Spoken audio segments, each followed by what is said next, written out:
everybody to Weekly Quantum World Detangled, Season 1, Episode 8. I'm supposed to do a gang sign. Today joined by my friends Denise. Hi everyone, Denise Ruffner from Cambridge Quantum Computing at 5:30 in the morning in Southern California. Happy to be here. Tommaso. Hi everyone, good evening. 8:30 p.m. in Singapore. Tommaso from Entropica. Very nice to be here again. And today we also have a special guest calling us from Germany, from Saarbrücken, if I'm not mistaken, Professor Frank Wilhelm Mauch. Yes, so it's great to be here. My name is Frank Wilhelm Mauch. I'm a professor of theoretical physics at Saarland University in Saarbrücken. That's a city on the German-French border. It's also the only German university that was founded by the French government. And I've been working on superconducting qubits for more than 20 years. And on July 1st, I'll actually take up an appointment as a director of the Institute for Quantum Computer Analytics at the Jülich Research Center, which I got confirmed this morning.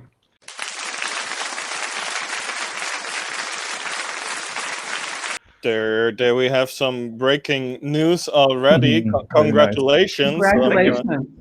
And I have to ask, Professor, where's your heart? Because I was born in Karlsruhe, you studied in Karlsruhe, then our path, even so not in the same universe, crossed in Saarbrücken. You also made the big mistake of going to Munich for some period of time, which is never appreciated by the rest of Germany.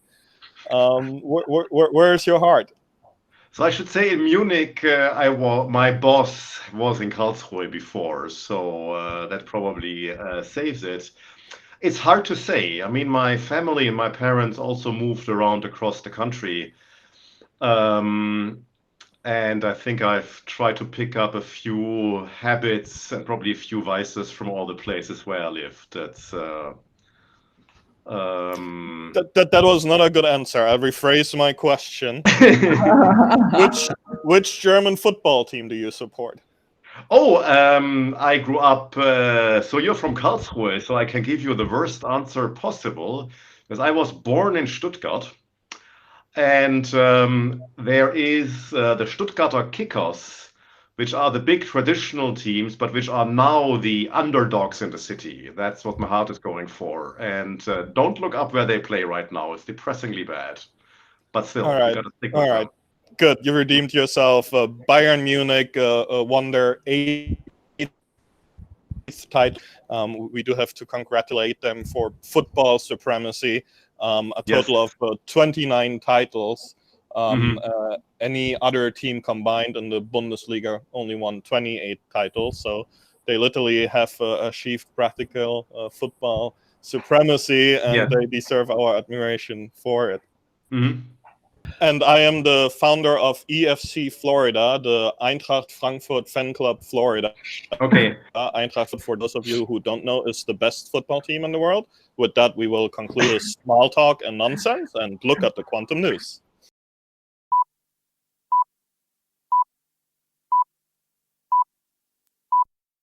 Hi everyone. Quantum news today, a couple things I want to point out, not in any particular order. IonQ just announced an additional $7 million in funding to bring their round B to a total of a total funding raised of 84 million, which is incredible. They've also added to their advisory board some great people. IonQ is on fire. There's also a new fund out of Israel called Patango that is raising $175 million fund to fund quantum technologies. So it's exciting to see a venture fund focused on quantum and quantum computing. And I look forward to learning more about that fund. So that's very exciting. And then last but not least, quantum tech is going on right now. It's digital. And yesterday, Amazon presented a great presentation. They are going live with their cloud offering. As we all know, Amazon has the majority or leading cloud presence in the world. So the combination of integrating their quantum cloud with their HPC cloud is very powerful. A lot of people's data resides on the Amazon cloud.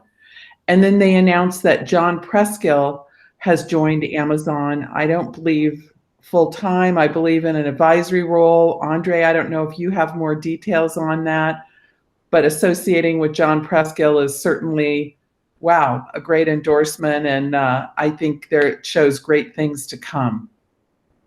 I think everybody should be very worried about Amazon, as they are a very professional, very aggressive company, even maybe more so than some of the other large vendors. When they enter a market, it's to dominate the market. They don't mess around. So it will be interesting to see what happens there. It's interesting. I see a lot of the, I'm not naming names, but a lot of the competitors are scaling up their sales teams. And I think it's proactive because they're worried about what Amazon is going to do in the Amazon presence. So I think the market is going to do some changing again, given the Amazon offering. Jeff Bezos doesn't go for number 2. He only goes for no, number he 1. doesn't. And they made that very clear yesterday during their presentation. I mean, the fact that Amazon is, entering the market quite aggressively is certainly a good news for everyone. I mean, it's true that I assume it's true that they hold the largest share of cloud computing today. There's also, cloud computing is also a very interesting market because they, if you look at Google Cloud, Azure, and AWS, they have their own quirks. And the fact that now AWS is becoming a more and more serious player is certainly beneficial for everyone. I think good competition is always a good thing. And I certainly think Amazon has extremely strong science, not only with John Preskill, but with Simone Severini and Fernando Brandao. They have some just tremendous, inspiring talent. Yeah, I mean, so I look for great things. I'm sorry. I have no insight into that deal, but I can offer the old-fashioned academic view on this. So, of course, John Preskill is an amazing source of wisdom and also somebody who always made excellent long-term predictions that then turned out to be correct. So he's certainly very great for the advisory board. And for me, when I look at new operations, there's one thing, money helps doing research, but alone it doesn't do it. So it's always good to look at what people do they hire, and are the people that are going there people who are leaving a job that they didn't have to leave. That was a great job already, because that tells them really that after an inside view, they're convinced that this is the next good thing to do. And I think we see that they're on a good path with the names Denise mentioned. Yeah, I think you just hit the nail on the head. Let's look at our science paper of the week. And I will give proxy to Professor Frank Wilhelm Mauch. He is asking my questions today. So. Sure. Can you see the paper? Can you see the front page and the title? Yeah. Okay, excellent. So this came out a few days ago, 11th of June. I like it a lot. It's a long paper. I admit I haven't read it all just yet. I went through the first 10 pages. What I like about this paper, by the way, comes from Todai, from Tokyo University and NTT in Japan. They look at measurement-based quantum computing, which is the framework we mentioned a few episodes ago, which is great already because I'm a big fan, as I said. But even better, they do something that I really admire when people take the time to actually break down a comprehensive piece of work and look at all the different ingredients. So let me scroll down. I have emphasized a few things so it's easier for people to check. So we spoke about MBQC last time. It's a different way to think about quantum computing. Rather than looking at the gates and the circuit, you do the same, is equivalent, but you do so via measurements on a resource state. The main claim of this paper is that they construct what they say a low overhead protocol to implement fault-tolerant quantum computation using MBQC on a photonic framework. So this is the main claim. And without getting too much into the details, what I really would like to emphasize, and I'm scrolling down, is that they do a great job, and this is really for the interested listeners or researchers out there. They do a great job in guiding the reader through all the gory details of the scheme, which is great. This is exactly what you want. And they also tell you what to skip if you just want to look at the specific polylog overhead MBQC that they came up with. So if you love MBQC, if you want to get a good sense of how error correction and fault tolerance might look on near-term/future devices, this is a fantastic paper for that. Papers like these are important to also make it tangible. What are the next steps to do error correction and to make it practical and to go from proportionality signs, this is how it will eventually look like, to saying, look, this is the first thing you try, this is how you actually do it. I mean, I remember when the Surface Code came out, that was crucial to demystify the Surface Code by this. There's the famous 60-plus page Fowler et al. Paper that did a fantastic job on that. And that, I think in a seminar, it takes about 4 hours to present the main ideas, not the whole paper. Wow. But you're absolutely right. Your comment is really spot on. I love it when people are starting to think quite actively and also very pragmatically about how error correction might look like in the next 5-10 years. It's great. It's really great. It's moving the whole field forward. Good. Well, thank you, Tommaso, for answering my question by proxy. You're very welcome. Let's introduce our special guest. And Frank, I didn't find a bio online that I think does you justice. So maybe you can introduce yourself. Okay, so as mentioned before, I'm brought up as a theoretical condensed matter physicist, and since '99 I work on superconducting qubits since my postdoc with Hans Moy. And in that research, I kind of sticked with this hardware platform, and the systems and the questions became bigger and bigger. I mean, in '99, the question was, will anything ever work on a single qubit in the first place?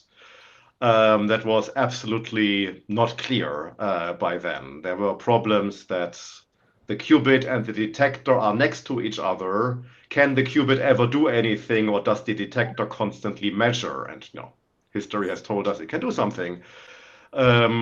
But the systems went bigger and bigger. I then went to Munich, as you mentioned, did my habilitation as the German second doctorate, then became a professor at IQC at the University of Waterloo. And that was a time when we went from looking at 1 or 2 qubits at larger systems, and we're also getting a bit more quantitative. So in this era, the question was not, can we do a 2-qubit gate, but how can we start pushing fidelities? How can we start making good 2-qubit gates?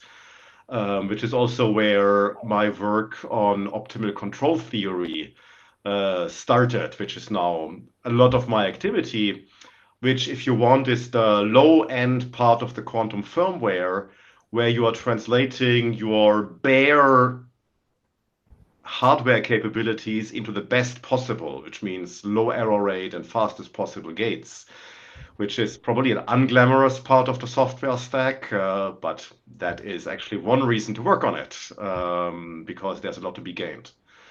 And in this era, we were starting to look at the few qubit level to make things better, to make things more efficient.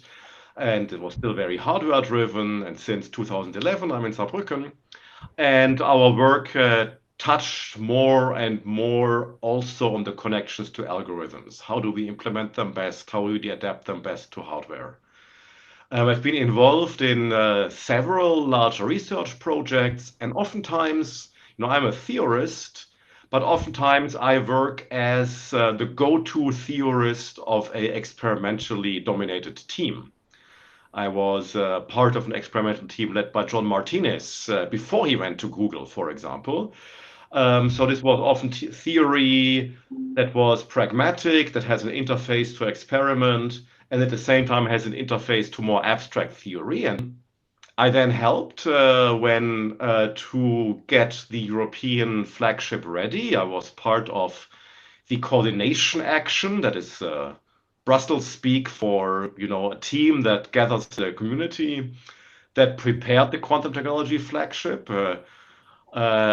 One activity, I was in charge of outreach and training there, which is dear to my heart and which is clearly also starting to define a bottleneck to get enough well-trained people.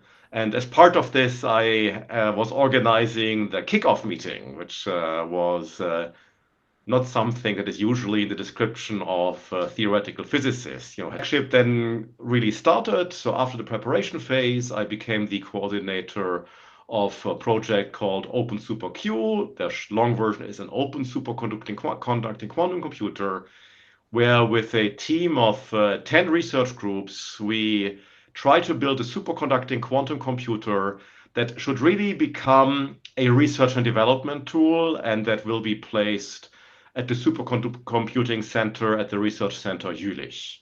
So this will be very open hard and software that allows to be hacked, to get a much closer access under the hood than a commercial entity typically can. And I say research and development tool because I think these machines at the 50 to 100 qubit level are exactly that. They can reach some form of quantum supremacy, but they should really help people to find out what can I do with quantum computers. Specifically above 50 qubits, they can help to validate algorithms, to validate heuristic algorithms where we have no proof, but still a lot of evidence for acceleration. And I think this is the role of this project. The project is going well, but clearly as we go along, the challenges keep coming. So there is no guarantee for success, but I'm optimistic. We're making our milestones. We had a bit of delay due to the COVID-19 crisis, as everything that is lab intensive. On the same token, of course, yes. Frank, I wanted to ask you if you could also address the funding that Germany has recently received for quantum. I think it's an amazing amount of money. Oh, yes. And I'd love to get your perspective on that. I'm sorry to interrupt. Yeah, no, that is great. That is great. No, I think so. The announcement that was publicized for those who haven't read it is that the German economic stimulus package has an item for quantum technologies, specifically mentioning 2 platforms in quantum computing, and the allocated budget of this is 2 billion euros, which is an amazing amount of money. Germany had a bit of a late start. And this, to also put the perspective, this was the compromise struck by the 2 parties that are forming the government coalition. So this is still an early part of the budgeting and legislation process.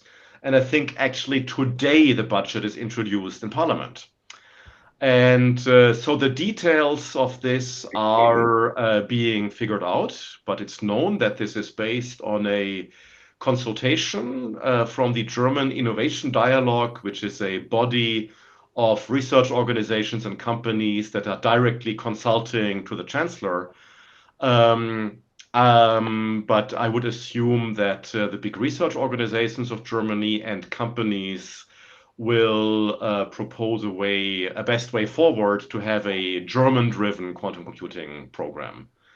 So it's still in this early process. It's still not clear how this will be implemented, but it's a great sign that also really signals that Germany is serious about this, that the German industry, that I think has a lot of capabilities here, is serious about this, and that will also get the German research and technology organizations like Fraunhofer, Max Planck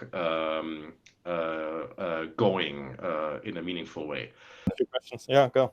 I do, and it's super interesting. Thanks for sharing. There's a lot of what you said that resonates with me personally, also with what we do at the company. But a question that I have for you, since you have been working in the field for a few decades now, do you think there is a belief, or let's say a strong belief or an idea that you had when you started working on quantum computing that after all this time has changed? But I'm going to say completely, but at least it's changed quite a lot. So I don't know whether I am typically in the strong beliefs business. I tend to be between optimistic and pessimistic, and not between believing and devastated. But when I started, I had various options where to go. One was to join high temperature superconductivity. I did my PhD in theory of superconductivity, which in the 80s was a gigantic activity. People promised room temperature superconductor that revolutionized power transmission. And that hasn't happened because high temperature superconductors are so hard to understand. And then quantum computing came along.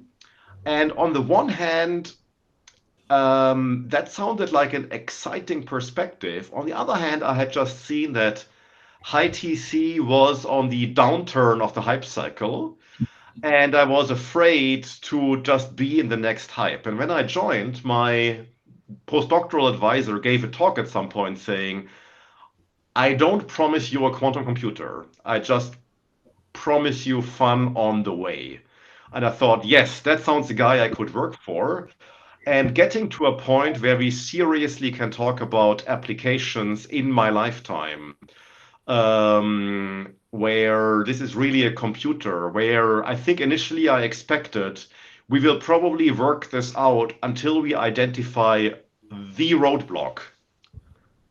That has changed. We have not identified any qualitative roadblock. There are still many enormous engineering tasks, but nothing where I would say this cannot work. And back then I thought, okay, we'll try this for 10 years. We'll have great fun, and it will not be a computer. That has changed. Nice. That's great to hear. I can also talk about a screw up if you want. In 2001, we looked at a system where a qubit couples to an oscillator. And I realized there is this technique from atomic physics called cavity quantum electrodynamics that could be adapted. And then by some, say, prejudice on methods, I dropped this idea completely. And 3 years later, somebody else invented circuit quantum electrodynamics. And I should not say I invented it first, because having a note on 2 pages of paper versus realizing its potential is a big difference. So kudos to Alexandre Blaise and company who came up with this. I did not. But I realized that I had not the right judgment. Otherwise, I would have been 2.5 years early. This is a lot of great background. I have one closing question for you, Professor. We mentioned Quantum Tech, the big digital conference going on right now, and I've watched a couple dozen different presentations. Everybody seems to introduce themselves as, we are the leader in quantum, blah, blah, blah. Statistically not possible, right? Not everybody can be the leader. I think this is called the Lake Wobegon effect in the US. No, everybody is above everybody. So what's your ambition for quantum technologies, and what does that mean to you, and what time frame? My ambition is to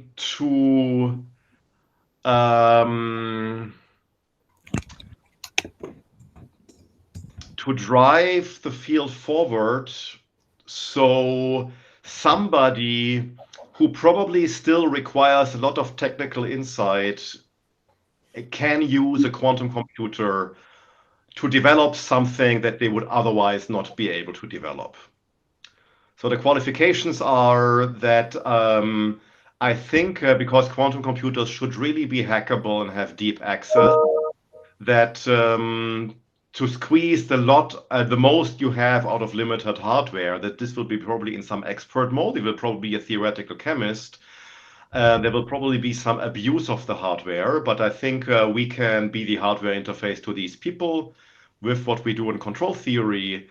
And we could also reach this by keeping the community together. So as much as the commercial end of quantum computing is an important driver for all the engineering. Look, for me, it's a bit when I start working on a new field and I realize a big team at Google and IBM is working on the same thing. I conclude I now need to do something else, because they will have a lot of manpower, a lot of person power to work out all the details better than a research group can do it. But then I can do the next crazy idea.